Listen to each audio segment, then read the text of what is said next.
welcome back to another Theory Thursday. Today we are doing another chord analysis. This week we are looking at A Fine Romance. Beautiful tune.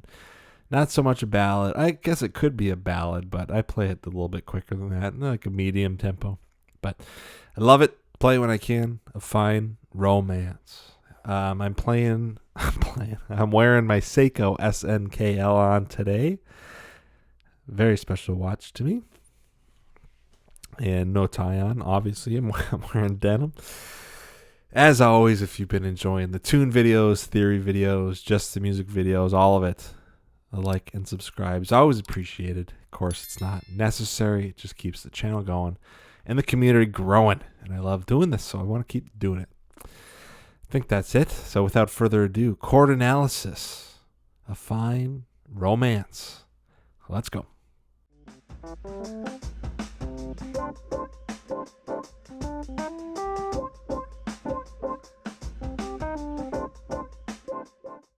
Here we are, A Fine Romance. Jerome Kern, Dorothy Fields, 1936. Today we are analyzing the chords, so let's dive into it. Open up my handy dandy toolkit here. You can see we're in the key of C, no sharps or flats, and indicated by our first chord and of course our last chord, both being C major. So let's get this easy one out of the way. First chord is a 1 chord. Let's skip this for now and take a look at where we're going. Okay, it's a 1 chord going to a 2 chord.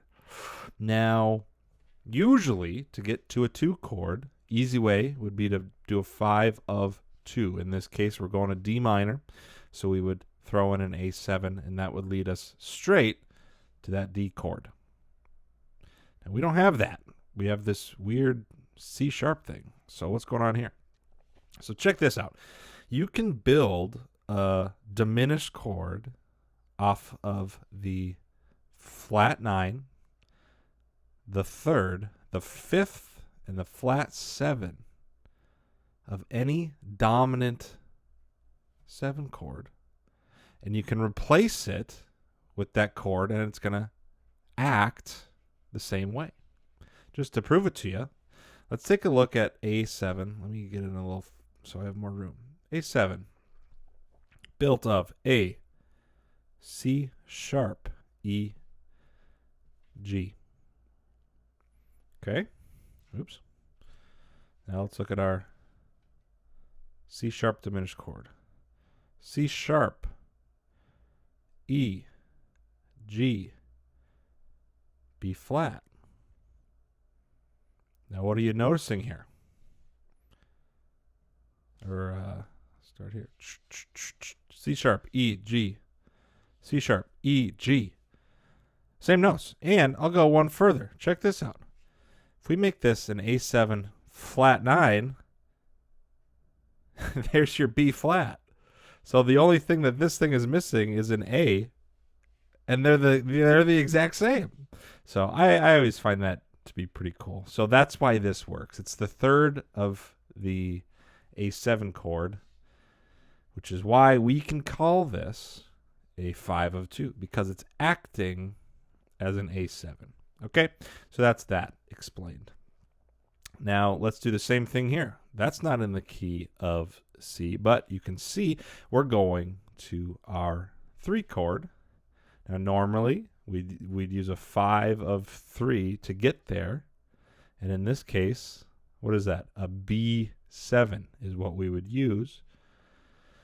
So what do we have here? We have the 3rd of a B7 chord. Diminished. Same thing. So it's acting as a 5 of 3. The cool thing about this is you have this stepwise bass motion, C to C sharp to D sharp, and then finally to E, to get that cool stepwise bass motion. So that's the theory behind that. Okay, let's keep going here. Easy. Minor 6 chord to a 2 chord and to a 5 chord. Now, let me zoom out just for a second here. This progression right here, you're going to want to memorize this. This is in so many jazz standards. It's all over Western music. It's 3, 6, 2, 5. And the reason it is so popular is because you've probably heard of this one before, 2, 5. And it makes sense because a D is the 5 of G, so that's why those go together so well. You could make it even more dissonant by making this a D7 instead of a D minor 7, but keeping it as a minor keeps it in the key of C. So if we take this back further, what's the 5 of D? Well, that'd be an A. Make it an A minor, and we stay in the key of C. Take it back further. What's the 5 of A? Well, it's an E. Make it an E minor, and we stay in the key of C. So that's why this is so important. It's just a chain of fifths or fourths, depending on which way you're looking at it.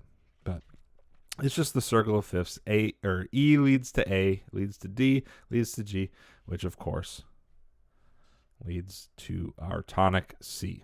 Okay, so let's write this in. Now let's skip this for a second and just fill out the rest of this phrase. 2, 5, repeated, 2, 5. So what the heck is this thing? Well, there's a couple ways to look at this. Now, I'm a huge fan of the tritone sub. And, of course, a tritone sub would be if you have an A7, which would go to our D, you can sub this chord out, similar to how we do it with the diminished chords. You can sub this out with a tritone interval away, which technically would be E flat, but traditionally we would have an E flat dominant 7 chord. That would be our traditional tritone sub. As you can see here, this is a diminished chord. So a lot of people will say, well, no, it's not technically a tritone sub because you don't have the same tritone and harmonic equivalents. For example, an A7 chord, which is what we would be using here to get to D. Spell it out again, A, C sharp, E, and G. A tritone sub would be an E flat 7, right? So we have an E flat, we have a G, we have a B flat, and we have a C sharp. Now you'll notice here in a traditional tritone sub, C sharp and G, G and C sharp. So that's where the tritone sub comes in. It's technically not the same interval because this is a tritone and this isn't. But it's the same notes. So musicians like to use it. It sounds really cool. I love it. The crux of it, though, is it a tritone sub if you don't have those two same notes in it?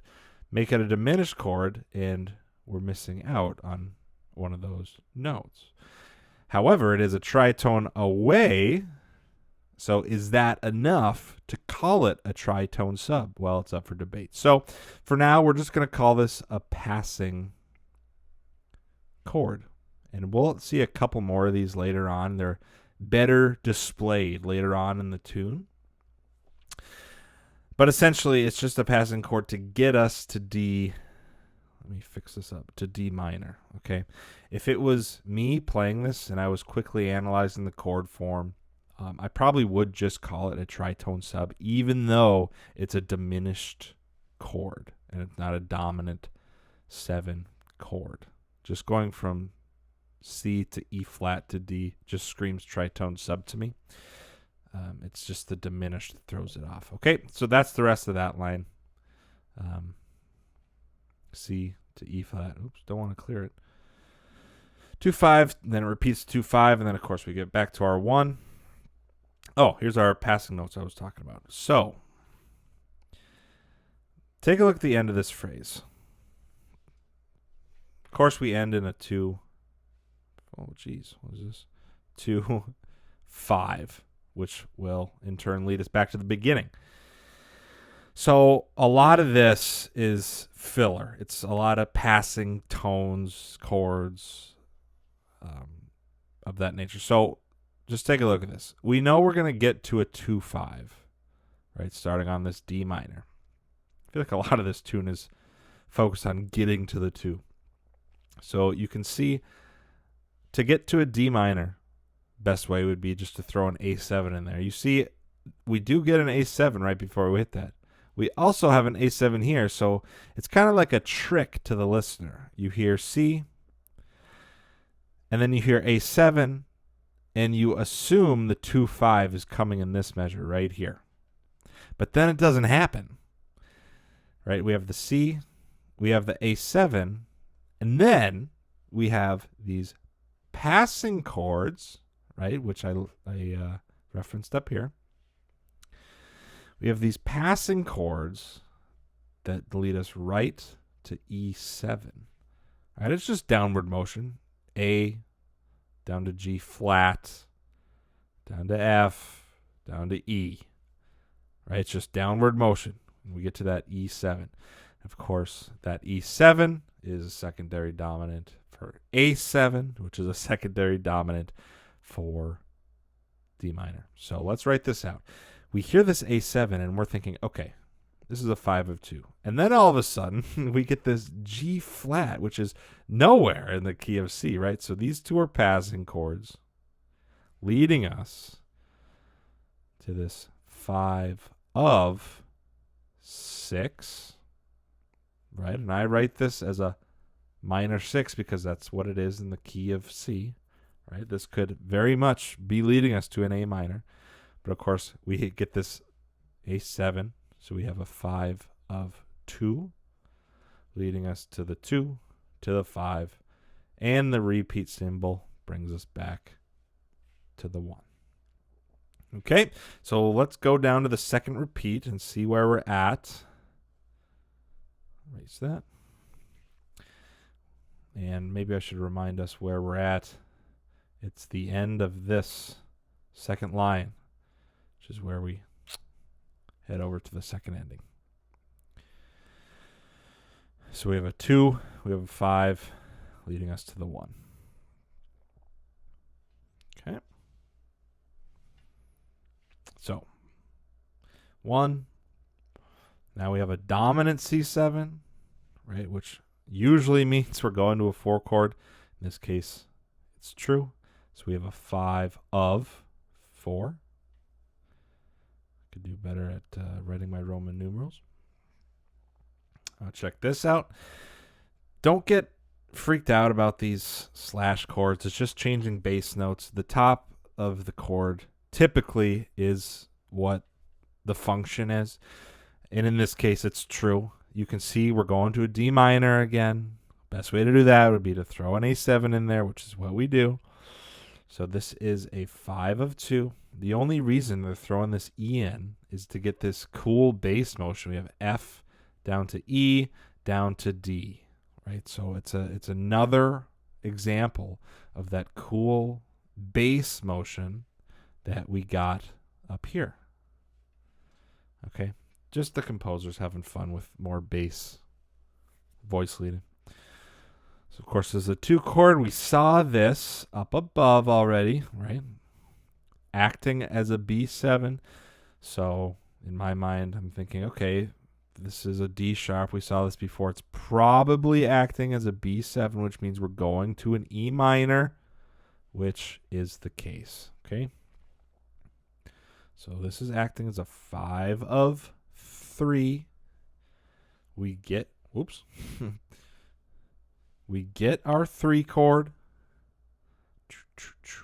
Now here is textbook definition of a tritone sub. It's an E flat 7. There's no diminished or anything. So check this out. We're going to a D minor chord.